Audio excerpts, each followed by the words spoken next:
Hey again, it's me from the Welcome to Wonderland podcast. This Thanksgiving, make a statement with ZJZ Designs' brand new Thanksgiving Day prints. Whether you're hosting the family feast or just want to show your festive spirit, they've got the perfect design to make your holiday memorable. Introducing Tommy the Turkey. He's fun, he's festive, and he's the star of their latest collection. From playful tees to cozy long sleeves, Tommy will keep you looking stylish as you carve the turkey or sit back and enjoy the pie. And that's not all.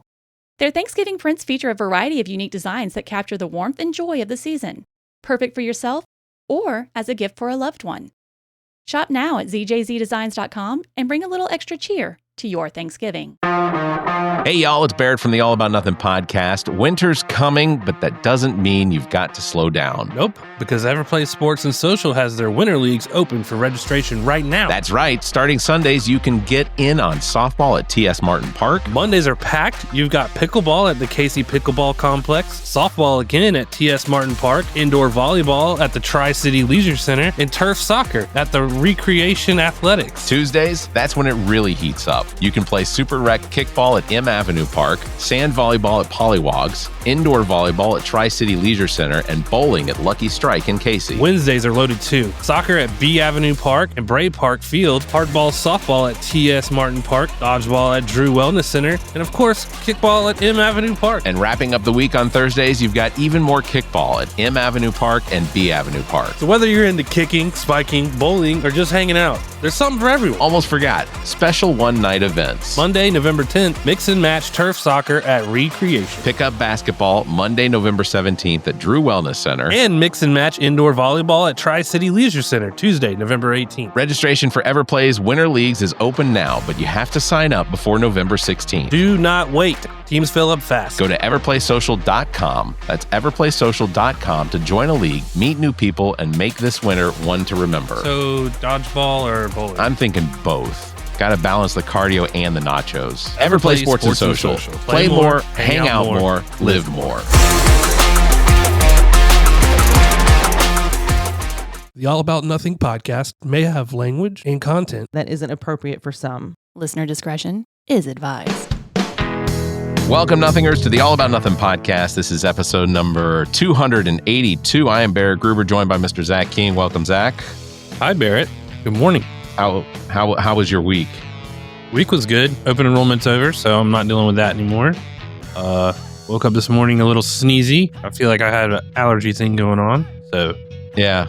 Earlier you were dressed like Noel Gallagher or the other one, Liam. Whichever one. Liam. Yeah, Liam. There you go. There's. We're marching through November. This episode drops on November 17th, so we just continue to go through. Politically, I feel like the year has gone by so quickly, but then I look at the massive things that have happened, and it feels like it's constantly going slower. Yeah, and we just continue to sit here and talk about it and take the abuse online. It's like sandpaper, toilet paper. Yeah, it's right. Please subscribe and share the show. That's how we get new listeners. Also, please consider supporting the show financially by visiting theallaboutnothing.com and becoming an official member and proudly calling yourself a true nothinger. We'll have more details on that at the end of the show. If you can't do that, give us a 5-star review, a like, and follow us across social media. You can find links at theallaboutnothing.com. Preach Jacobs this week, host of the Preach Jacobs podcast. The next SoulHAUS Sessions with Preach Jacobs is November 19th, this Wednesday, at the University of South Carolina Koger Center for the Arts. You can find the doors opening at 5 p.m. and vinyl being spun by Preach. At 6 p.m., the discussion begins with renowned author DéLana Dameron. I mispronounce that every time. Dameron. Information can be found in the show notes or by following at Preach Jacobs on Instagram. Also this week, Senate Bill 323, next hearing. This is the total abortion ban here in South Carolina that will likely send women to jail for potentially having a miscarriage. The meeting, the hearing is November 18th, 2 p.m. at the Gresset building, room 308. There will be no public testimony as they have apparently some Christian Scientist experts that they're going to put in front of the Senate committee, which is great. What kind of experts? I'm calling them Christian Scientists. That's an oxymoron. Yeah, I was just I'm about to say aware. that's an oxymoron for sure. Yeah, I'm totally aware. Ironically, I had a conversation yesterday where my brother-in-law apparently has had this nauseating cough for like 2 months, and someone close to him said that in prayer group that they prayed that his cough would go away, and miraculously it went away. It also coincided with the fact that he started taking antibiotics for it. So, 6, 7, They 6, prayed. 7. They prayed that the doctor had the wisdom from the Lord to give him those antibiotics. That's right. Yeah, in fact, part of the conversation quite literally said, "I don't think it was the medicine. I think it was the prayer." Yes, and I hope that one of you gets canonized for that miracle. Well, we know one thing worked and we could retrace our steps, and the other thing we just fucking talk to the sky daddy and hoping it does something. That is correct. All right, this week our guest is Jason Cassidy. Cassady is out of mid-northern California near Mount Shasta, correct? Yes, we are probably about 2 hours west of the Nevada border and an hour and a half south of the Oregon border. So we're way up there, Merle Haggard country. Okay, frequent visitors to the what, Reno? Is it Reno? Yeah, it's Reno, Nevada. We go sometimes. We delivered my fiance.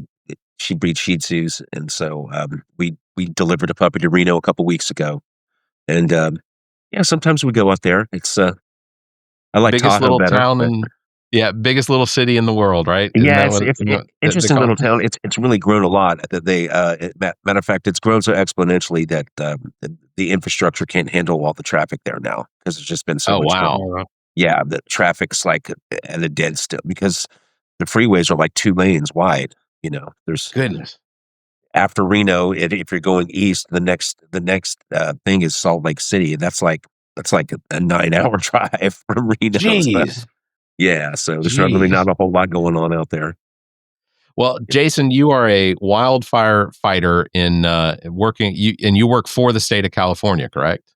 I worked for the state of Nevada, and then Nevada. For the Forest Service in Nevada, and then when I got out of that, I went to a contractor, and so basically, I guess you could say how the government contracts people to go to the Middle East to do things.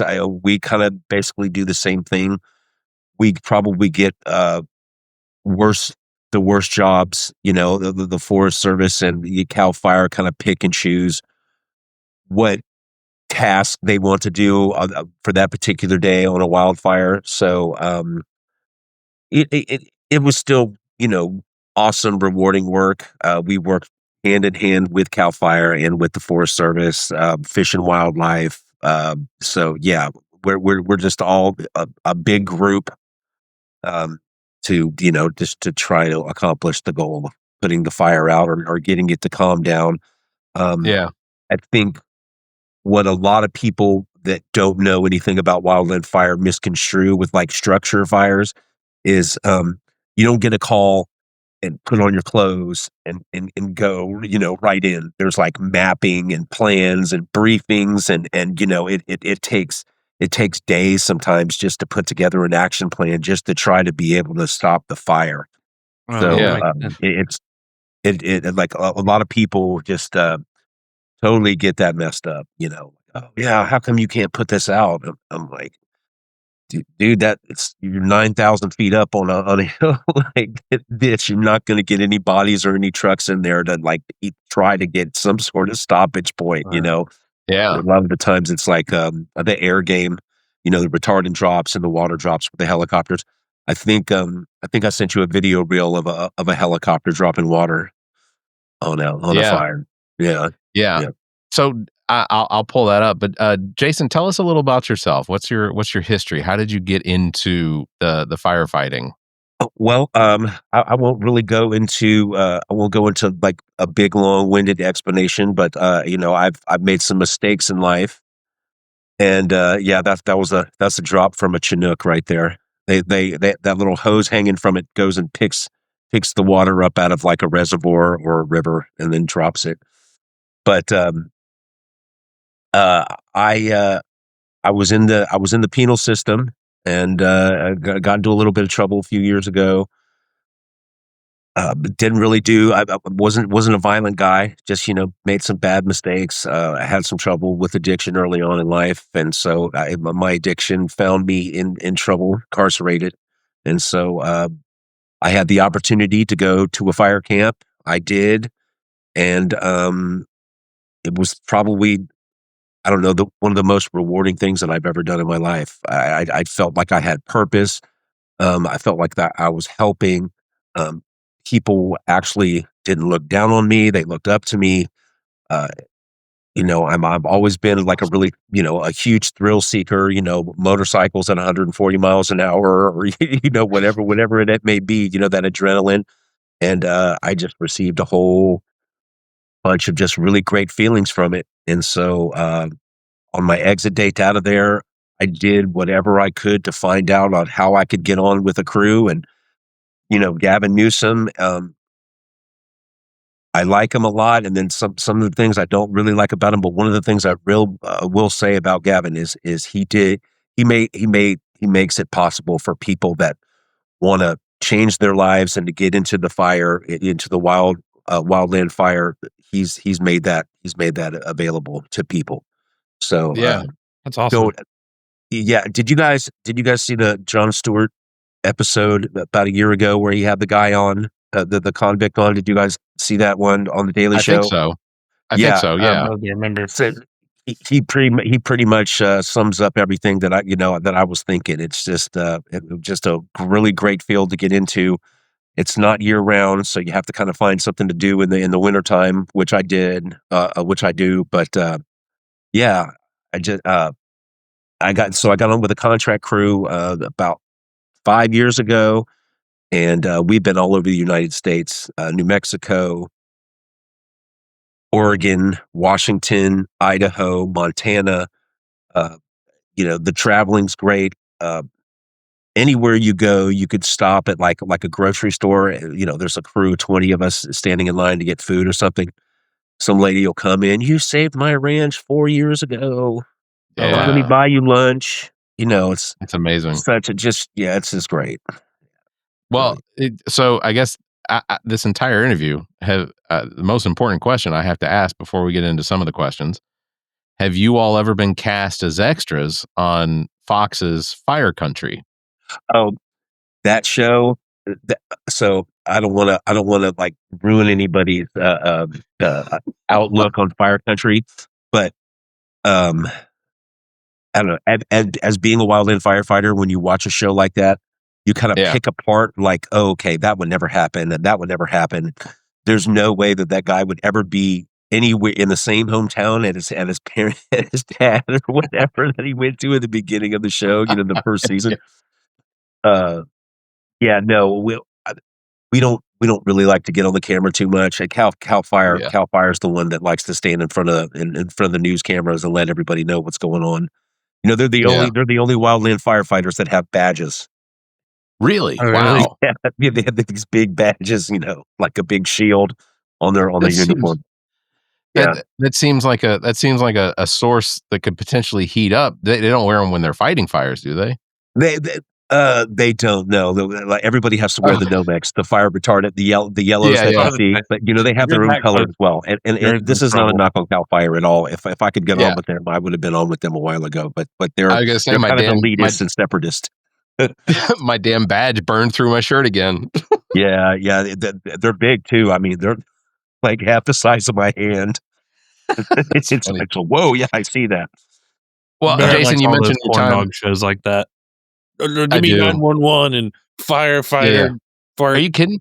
I know more about Chicago from CBS's entire Wednesday night, Thursday night lineup than I ever would have learned about Chicago. Right? All those shows were so like hyperbolic. Every time I see a commercial, I'm like, that's got to piss a lot of people off.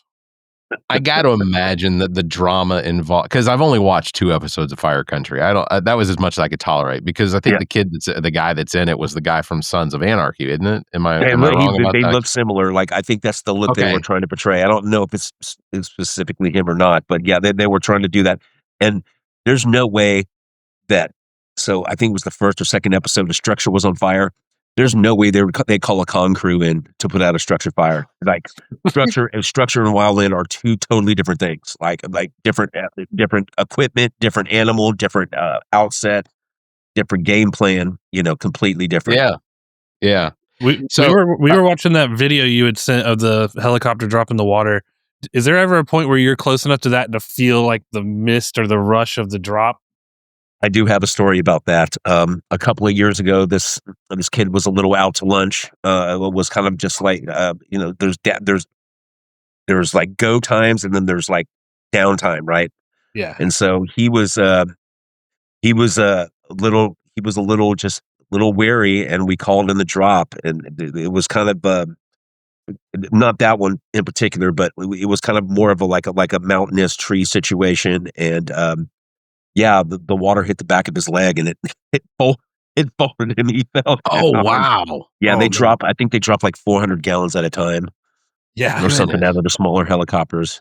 At that point, it's like dropping rocks or something on somebody. Yeah, no, it can really, it could kill you. Yeah. It's really dangerous work.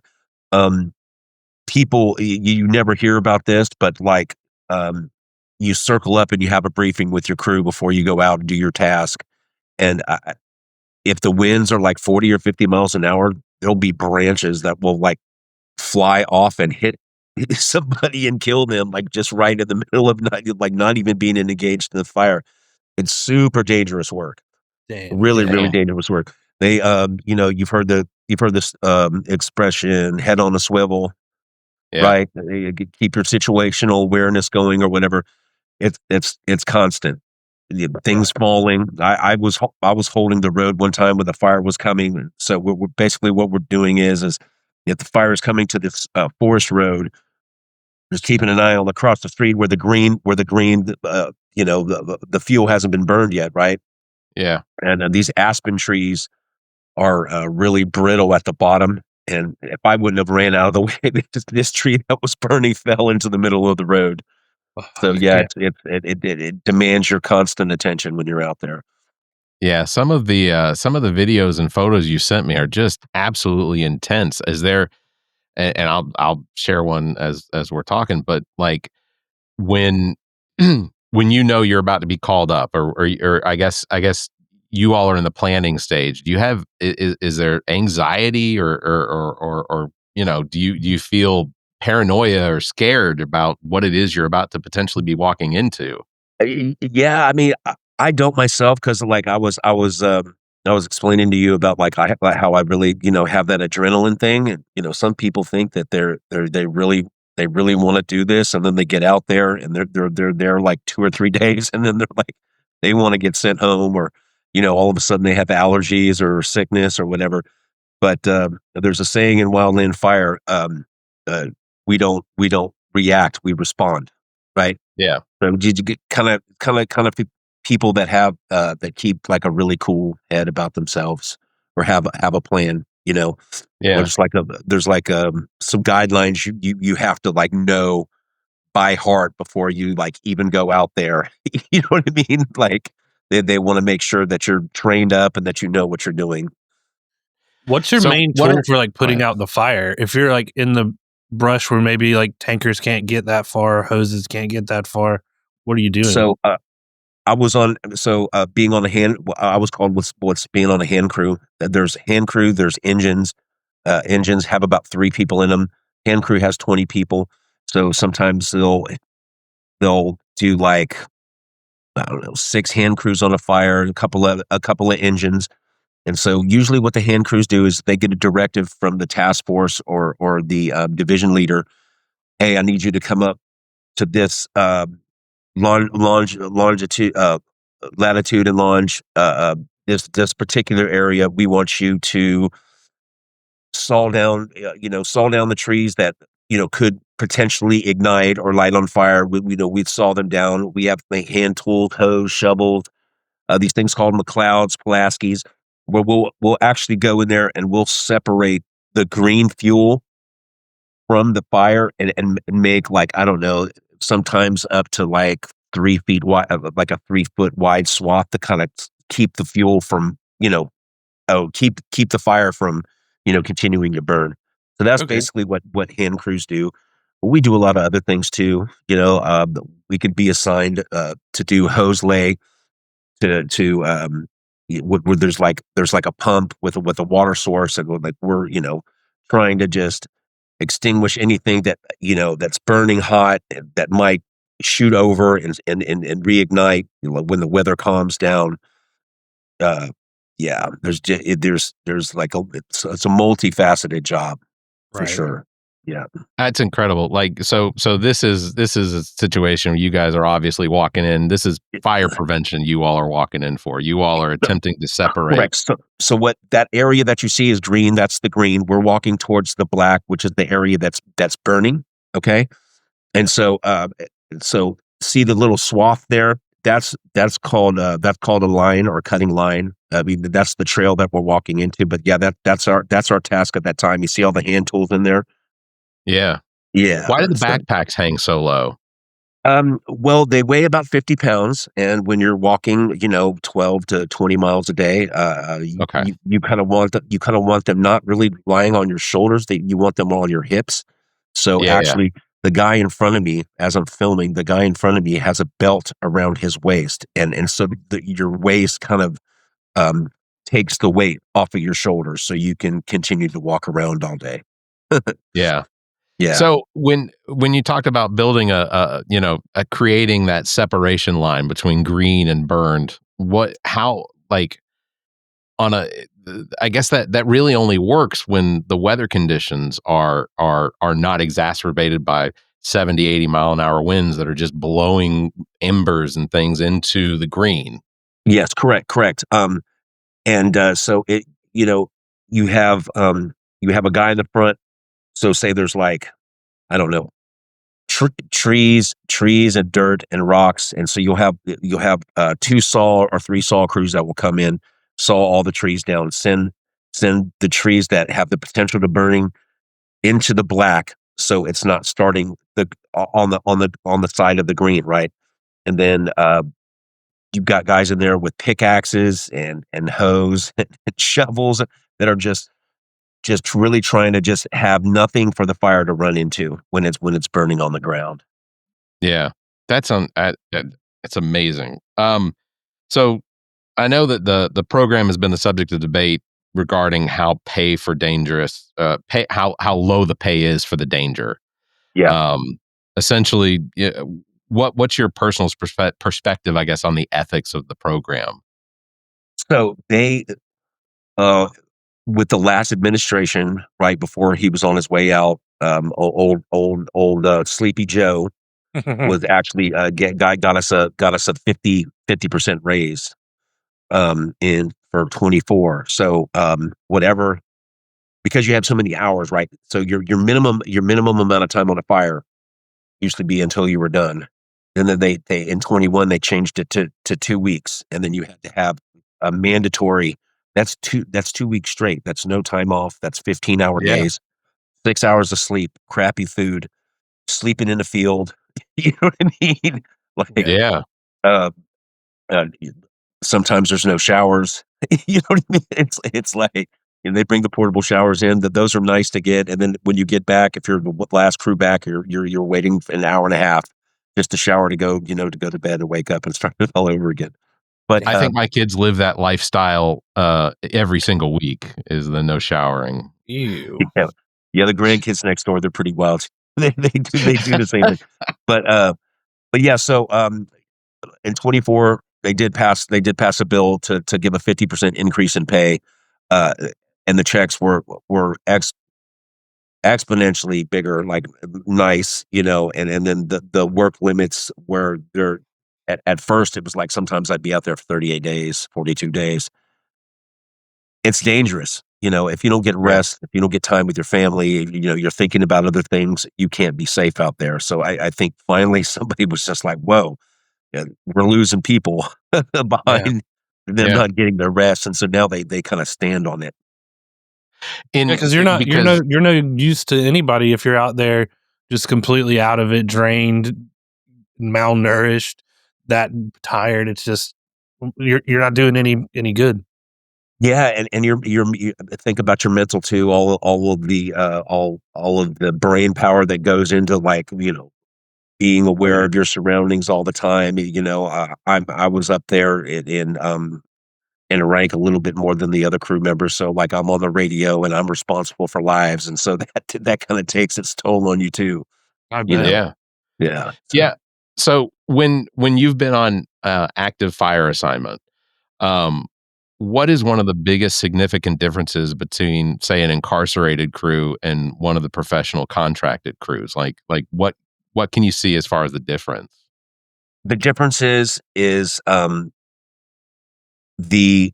say the con crews, they work really hard, but they're still considered a liability.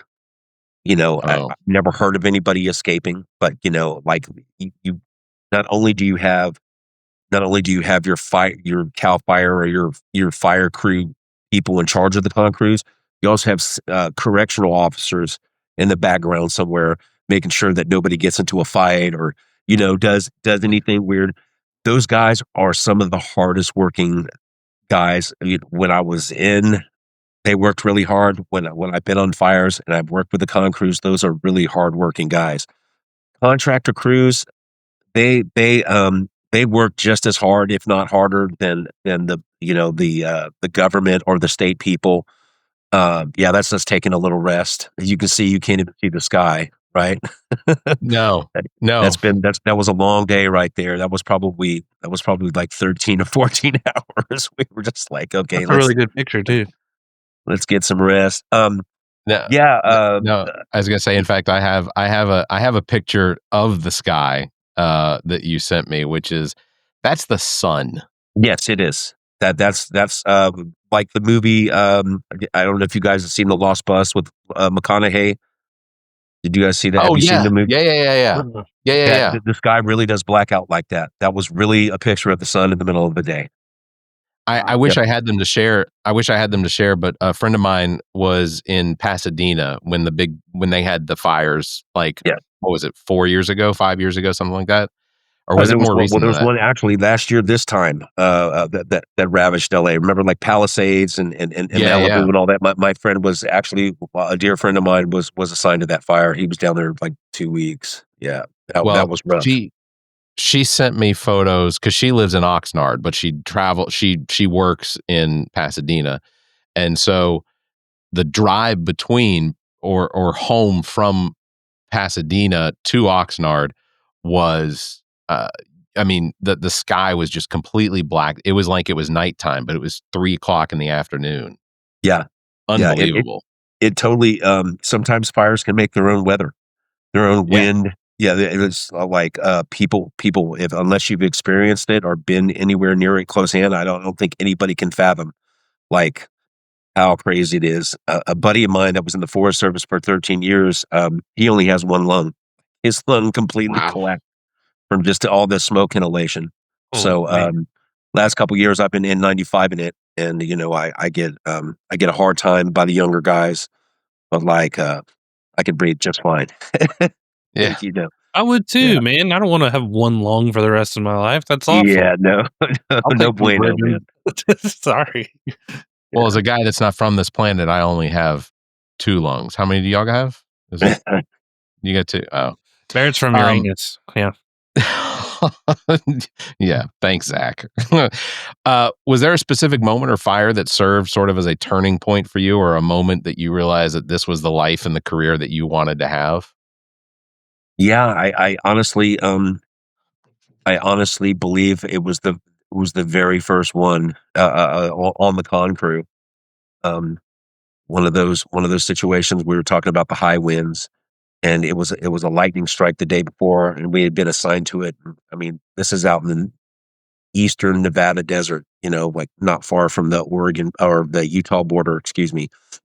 And the winds got so intense that there was fire in front of us, to the left of us, to the right of us, and all of it was burning at one time. And so we had to walk into an area and sit in an area that was completely decimated. It looked like Armageddon or something. Everything had just totally been burned to a crisp, and we had to sit there for hours and just watch all of this fire like consume this whole area that we were supposed to be fighting in until Wow. it was safe for us to go back in there and come up with a new game plan.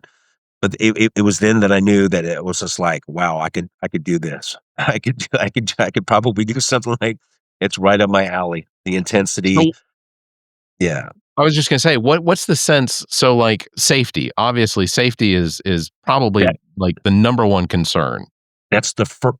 I mean, I'm putting a kind of a 10 on a 2, as they say, but like the safety is driven home so hard with everything, like your awareness, drinking water, staying mentally prepared, not given a situation where you're not you don't have the aptitude to be able to handle it. Like that nobody like that should be in place, and if there are, you're doing something wrong. When we watched saw the movie with Brolin, Only the Brave, Yeah. where they got burned over. Yeah. That was we've done classes on that little situation right there that happened, that they was poor communication on the radio is basically what it boiled down to.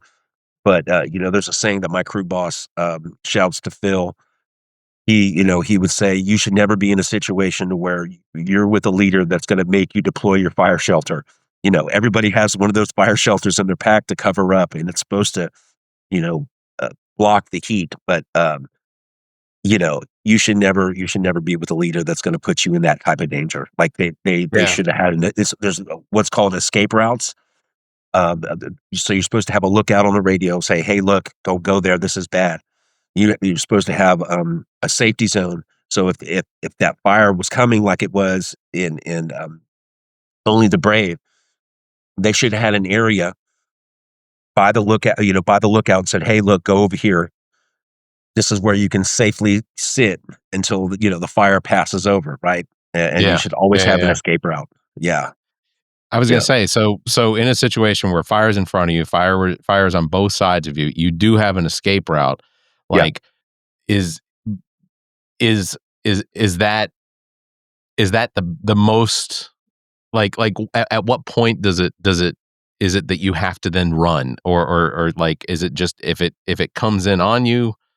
Never really been in the situation where we've had to run. Like it's the same crew that I was on for the last couple of years prior to me getting on with that crew, that they had actually gotten burned over where they did have to run. But I've never been in a situation like that, and it goes back to the safety zones and the escape routes. Like if that's not in place and you're going into what's called initial attack, where the fire's burning, you definitely need to have all of that mapped out before you go in. No responsible leader would ever put you in a situation like that. I was gonna say, that just feels irresponsible to say, all right, we're gonna go in basically into the mouth of what this fire is and try and fight it out. That doesn't that seems That's almost not, like that's let's not just the game plan. That's not the game plan. Like they totally there's hours and hours of safety briefings before you even go in. Like every morning before you even drive out to the fire, there's like a division leader, a safety person that they go over every division of the fire. There's a map. This is how it's burning. This is what the weather's going to be like. This is what if the humidity is like 15%, 20%. There's this thing called point of ignition, POI, right? Where winds are like 20 to 25 today. Let's keep an eye on the ember wash, burning from the top of the trees, burning over. Like spot fires pop up all the time. Like you could have a fire. The winds can carry like a hot ember, half a mile to into the green, and then so now you have another fire that you got to go put out too. Yeah. Stuff like that happens a lot. it seems as though there's also a wide variety of age ranges as far as like who it is that is employed in the service for these wildfires. I mean, here's a picture of you. I think this is a picture of you. Am I right? Yeah. Yeah, and that's my Okay. little partner, JL, right there. She's probably, I think she's like 22. Yeah, in that photo, that was a couple years ago. That was in 22 or 23. But yeah, she's only 22 years old in that picture. Yeah. And this was something is that she, at the age of 21, 22 years old, this is what she wants to do. This is what she wants to do. I think I sent you another picture of a gal that's got the chainsaw looks bigger than her. There. Yeah. Here you go. This is. Yeah. Oh my it's God, Giovanna.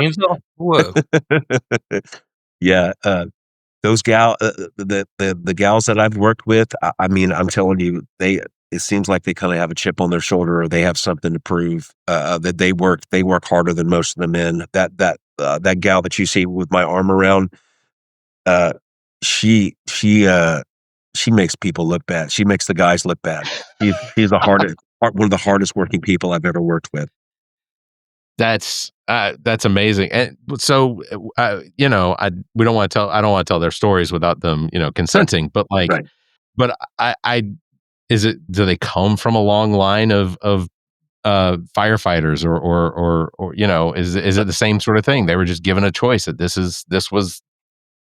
They would kind of, some, there's not a whole lot of ex-cons, working in the field. It's young people that either their parents were in it, or they found out about it. Reading's pretty rural. It's there's just a lot of country, a lot of acreage. Lots of forest. Tons of that. So you just have people out there that are, you either get into logging or you get into firefighting. Like Reading's like one of the biggest meccas. There's like an airport with all of the retarded drop planes, the spotter planes, the helicopters. Forest Service has a huge thing there. So at Cal Fire, they all work hand in hand. So you go to like one of these smaller cities in anywhere in the West, and you're gonna find an influx of people wanting to join the Forest Service for sure. Yeah. When inside of the because you live in Reading, I guess. Right. You're near Mount Shasta. Yeah, we can see. I can see it every day. Like coming home, if we're going north, it's right to the right there. So yeah. If let's say one day Mount Shasta lights up, are you in the blast zone? No, we're not. Okay, that's good. Yeah. And it's like the tree, Shasta's so big. I'm like, I don't think people. So I'm familiar with the East Coast. I was born and raised in Florida, North Florida. Lived in Tennessee a little bit near near the Smoky Mountains. Those Hills. mountains are millions of years older than these mountains. There's like These are Mount Shasta's like 14,000. I think it's 14,200 something, right? So like the tree line stops. Yeah. And there's snow on Mount Shasta till August. Wow. Yeah. John Denver said it in that song. The Smoky Mountains the Appalachian Mountains older than the trees. So they're the old rounded mountains. I mean, beautiful place, but I mean, maybe the peaks get maybe what, like 1,500, 1,800. They're here they all start at like 5 and up. Wow. Yeah. So inside of the community near Reading, I guess, like do a lot of the people that you live around know what it is that you do? They do, and so they really take care of the first responders there. Like you can go to a barbecue place and show your little red card and get like 15% off your barbecue, or you go to the bank, or you're at the gym, and I'm working next to a Cal. It's a big community up there, and people do know. It's they've seen Reading has been Reading. I live in a little town called Palisaggio, a little east of Reading, but that whole community has been ravaged. Like there's not really many directions that you can go: east, west, south, north, that you can't see a burn scar that's, miles and miles long, that's So just kind of, still, it would cost so much money to come in there and saw down those old burn trees or whatever, and so you yeah, just see, it's insane. nature's just going to have to take its course on those. Yeah, Well, and let me. so yeah, go ahead. So I'm sorry. No, I was just. Oh no, you're okay. I was just going to say. So, but politically, Reading is also is historically a very red district. Like there's Yeah. like in and around Northern California, it's pretty Republican. Oh, and it's very, very, yes. There's not many people. There's not many people that have. You don't see any Biden posters on any lawns. Um, they're pretty strong in their convictions, and like, I think that Reading and that whole area over there gets overlooked because Mount Shasta supplies the Shasta area supplies the whole state with water.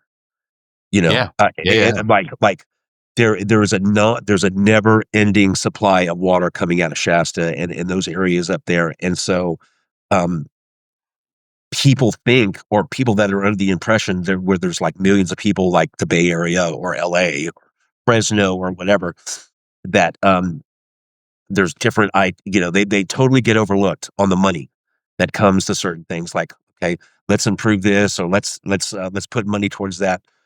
That whole area gets overlooked, and even though I'm not red, um I am kind of a little sympathetic or apathetic to like the treatment that Yeah, California treats that area, and I can kind of see why people are angry.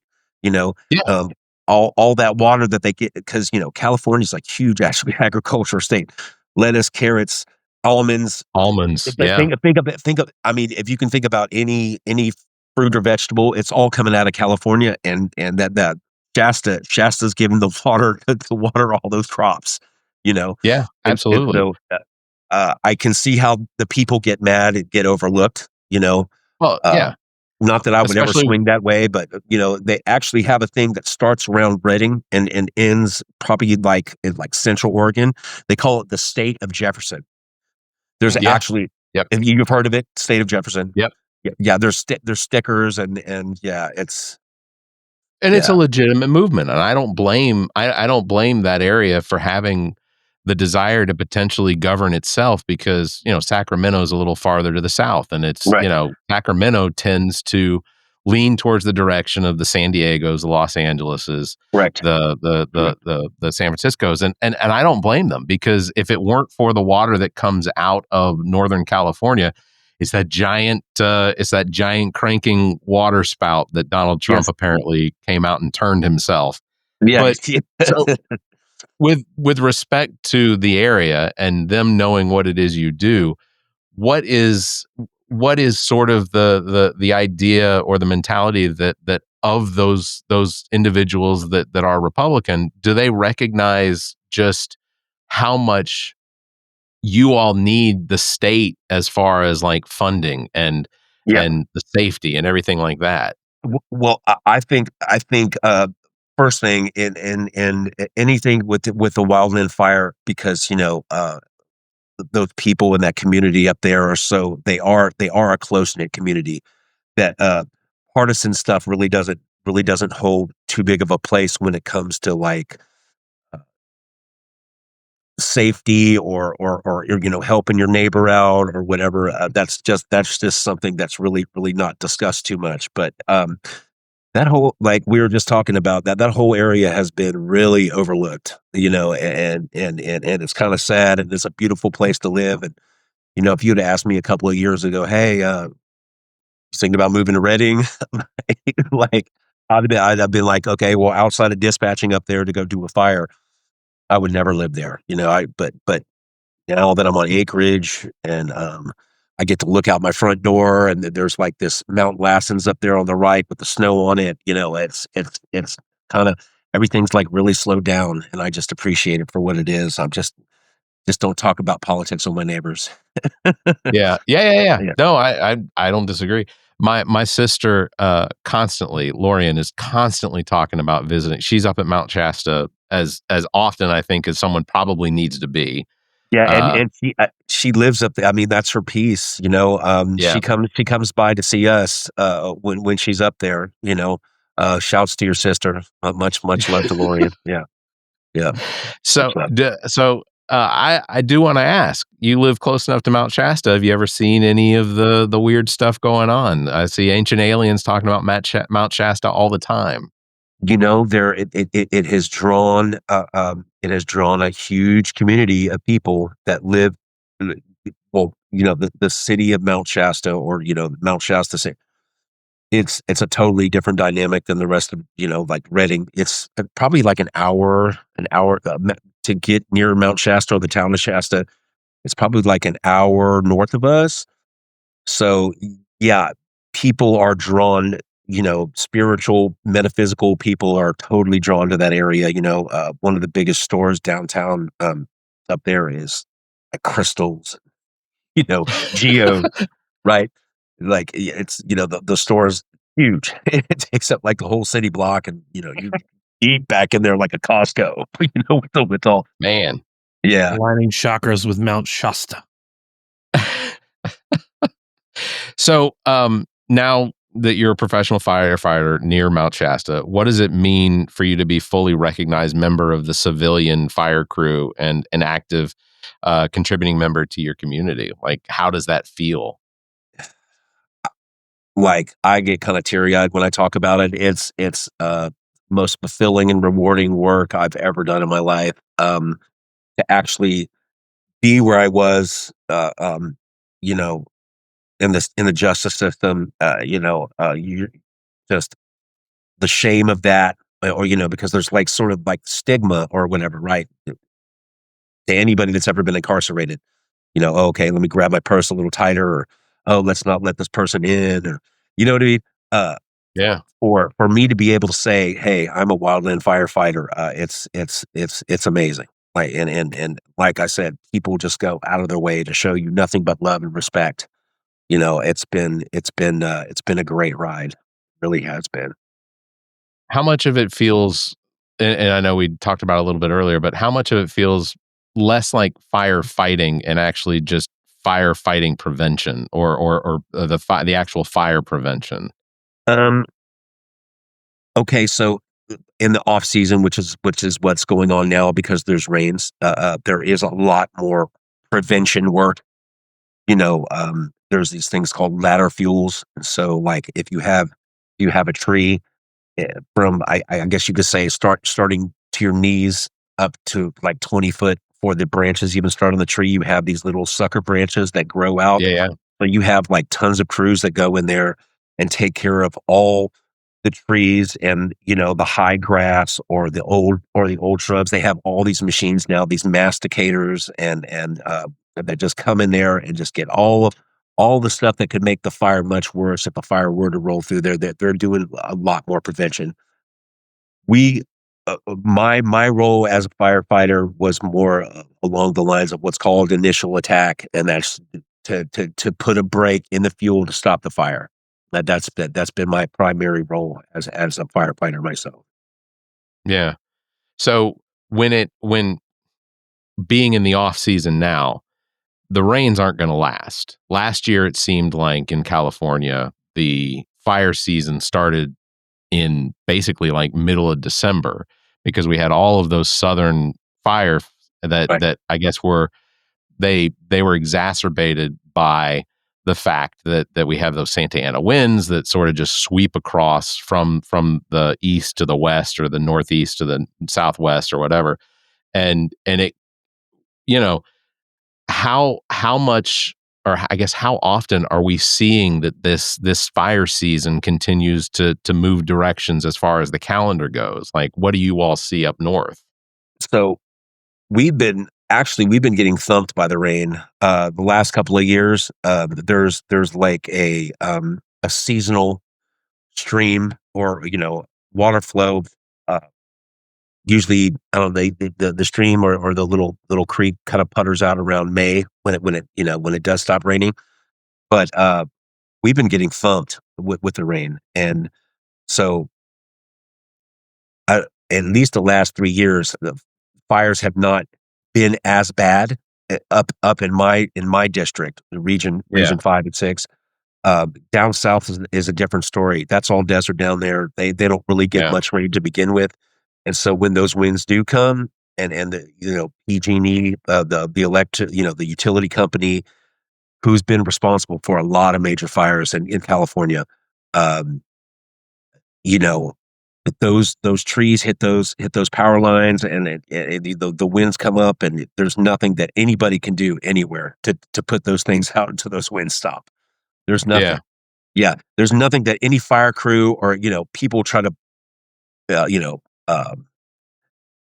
place blame or finger point, and unless you understand what's happening, it's like scientifically, you're not going to be able to do anything at all. So get a fireproof roof, or not have stuff that's kind of hard to catch on fire.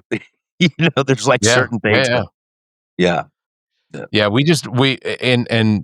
over the course of the last few years, like South Carolina, we have had some pretty serious fires. We had fires up near the north. That shut down. You're familiar with Lake Lure. Lake Lure was closed for months and months and months because of a fire that took place up there during a dry season. And I remember seeing pictures of the fire around the what's the giant rock up there? It has the word rock in it, doesn't it, Zach? Howard's Rock? No, it's no. Yeah, well, that one's burning too. Howard's Rock is burning too. Anyway, but there were pictures of the actual like rock plateau with flames just around it. It was closed for a while. Earlier this year, we had family members in Myrtle Beach that were evacuated from their homes because of some serious wildfires that kicked up. And of course, you have the winds blowing off of the state of South Carolina over the ocean, which is normally reverse of where the winds are coming onshore than offshore. Right. So, so even in Lexington County, there were communities that had to be evacuated because of the wildfires. Yes. So it's obviously becoming more. It's increasing in the number of times we're seeing it in places that don't often see it. And, Canada, New York. Remember the ordeal. The people in New York City were saying, it was smoky in New York City. It's starting to affect everywhere. Yeah, we had fires in Toronto just a couple years, or northern in eastern Canada. That the smoke was drifting all the way down to Miami. Mm-hmm. And I get that people don't like it when we talk about climate change sometimes because they think it's a hoax, but I don't know if the world's getting. I know that the world's getting warmer. We have statistical data to indicate it's getting warmer. It is. That warmth is going to cause the climate to change. And I read a report recently that said we've already passed the point of no return. Like there is no turning back now. So it's pretty Jason, scary. How would you? So how would you, if there is anybody listening or watching this right now that has an interest in potentially doing what you all do, firefighting wildfires? How would you encourage them to maybe look up to see what availability there is, training, things like that? USA Jobs is a great place. They have all types of regions and places to get in. They will pay for your training. I think when we were talking on the phone the other day, it's a small community. There's only out of the 300 plus million people that live in the United States, there's like 22 to 25,000 wildland firefighters.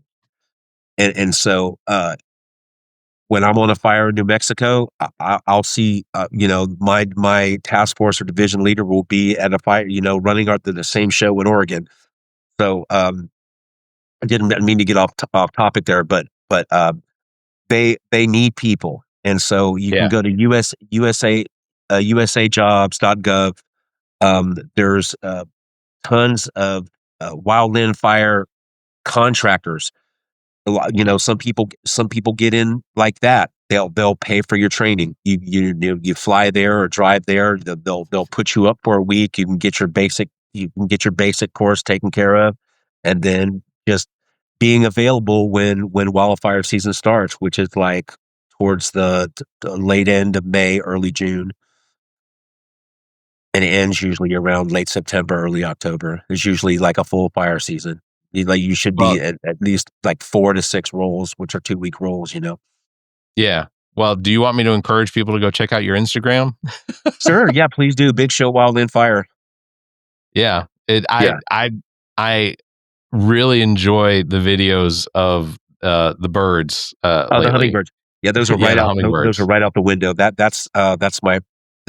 thought I loved fire more than anything, but like filling those feeders up and watching those guys go at it. It's we live in a pretty amazing place. I'm really, really fortunate. Yeah, it's very blessed for sure. Well, Zach, Jason has offered us the opportunity to come visit sometime when we want. We can. I would love that. I've only been to California side by side, the motorcycles. We got the horses. We got the Shih Tzus. We got the desert tortoise in the yard. We've got goats, a gypsy banner, a pony. It's amazing. It's tons of stuff to do. Well, Jason, I know we don't want to keep you too long, and I know you probably want to get on the road so you can get home soon. But real quick, you have your choice. You can either do our 7 questions or you can do our controversial opinions. Which would you like? Let's do controversial opinions because I like it. Yeah. All right. So I'm going to read one of my controversial opinions. Zach will have a controversial opinion. You have to choose which one you agree with, and you have to agree with one of them. So, okay. Zach, I'll go first. Here's my controversial opinion. Chiropractors are really just performing carnival tricks. It's entertaining and provides some health benefits, but really it's just clown shoes. I wasn't prepared for a controversial opinion. I'm sure you have them. Yeah. Ketchup belongs on a hot dog. That's a good one. That's rough because I don't believe that. Ketchup belongs not on my hot dog.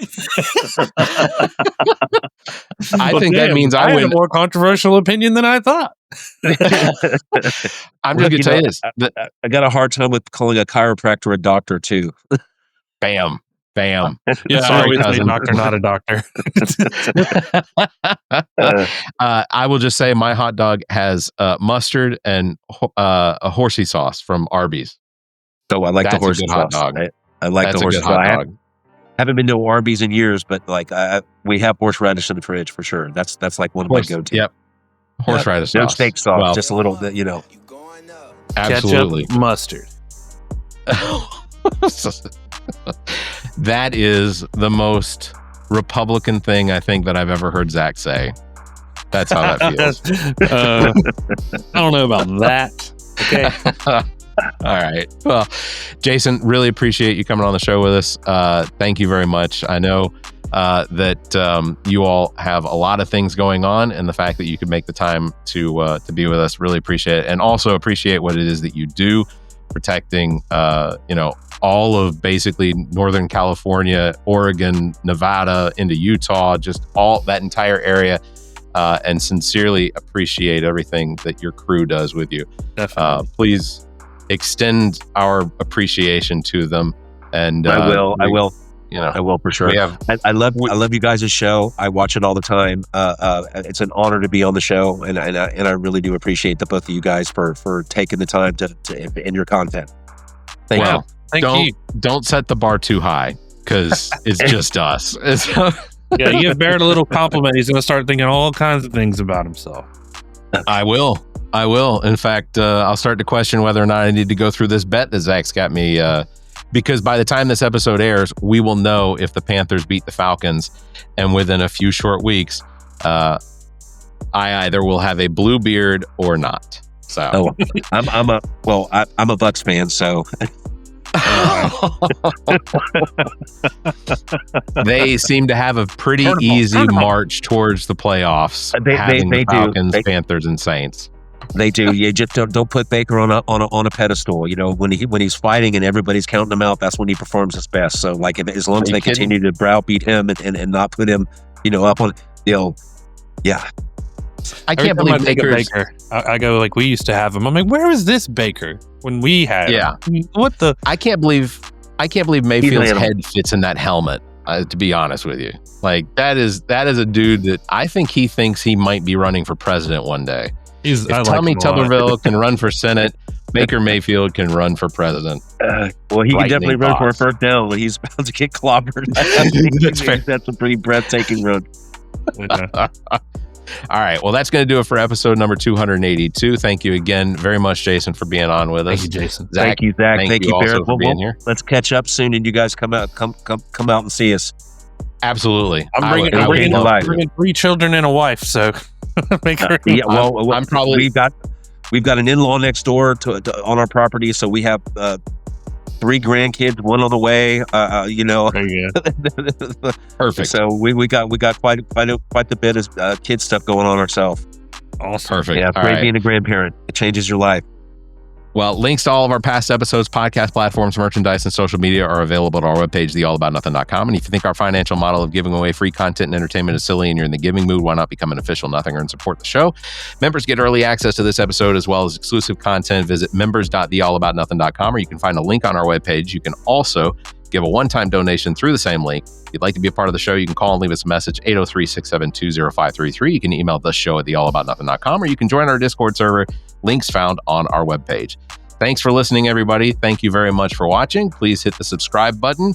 Also, the notification bell. That way you know new episodes are coming out. Everybody, you all stay safe, be kind, and keep your hands to yourself. The All About Nothing podcast is a product of Big Media and produced and engineered by me, Barrett Gruber. Thanks to Cake for our intro music, Sick of You. You can follow everything Cake the band at cakemusic.com. Thanks to Muff the producer for our outro music. You can follow Muff on Instagram at Muff the producer. You can follow me across social media by visiting Linktree/Barrett Gruber. And you can follow Zach King on Linktree/AANZach. Want to support the show? Visit our webpage, theallaboutnothing.com, and become a member. There are several tiers available that give you early access to episodes as well as exclusive content. To find links to our social media, podcast platforms, and merchandise to support the show, as well as past episodes, visit theallaboutnothing.com. If you'd like to be a part of the show, you can email theshow@theallaboutnothing.com, or you can call our number and leave a message. Dial 803-672-0533. If the time between these episodes is more than you can handle, check out our sister shows. What the Pod Was That with Carrie, Zach, and myself. Welcome to Wonderland with Ami. Politically Speaking with Erica, Kirsten, and Emily. And Black, White, and Blue in the South with Dr. Jameel Brooks and Bill Kimmler. Please subscribe and share this show. If you're on YouTube, please subscribe and punch that notification bell. Thank you for listening, and hear us next week.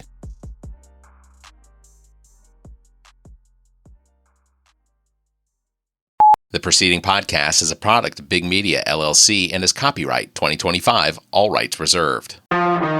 Hey, y'all, it's Barrett from the All About Nothing podcast. Winter's coming, but that doesn't mean you've got to slow down. Nope, because Everplay Sports and Social has their winter leagues open for registration right now. That's right. Starting Sundays, you can get in on softball at TS Martin Park. Mondays are packed. You've got pickleball at the Casey Pickleball Complex, softball again at TS Martin Park, indoor volleyball at the Tri-City Leisure Center, and turf soccer at the Recreation Athletics. Tuesdays, that's when it really heats up. You can play Super Rec kickball at M Avenue Park, sand volleyball at Pollywogs, indoor volleyball at Tri-City Leisure Center, and bowling at Lucky Strike in Casey. Wednesdays are loaded too. Soccer at B Avenue Park and Bray Park Field, hardball softball at TS Martin Park, dodgeball at Drew Wellness Center, and of course, kickball at M Avenue Park. And wrapping up the week on Thursdays, you've got even more kickball at M Avenue Park and B Avenue Park. So whether you're into kicking, spiking, bowling, or just hanging out, there's something for everyone. Almost forgot. Special one-night events. Monday, November 10th, mix and match turf soccer at Recreation. Pick up basketball Monday, November 17th at Drew Wellness Center. And mix and match indoor volleyball at Tri-City Leisure Center, Tuesday, November 18th. Registration for Everplay's Winter Leagues is open now, but you have to sign up before November 16th. Do not wait.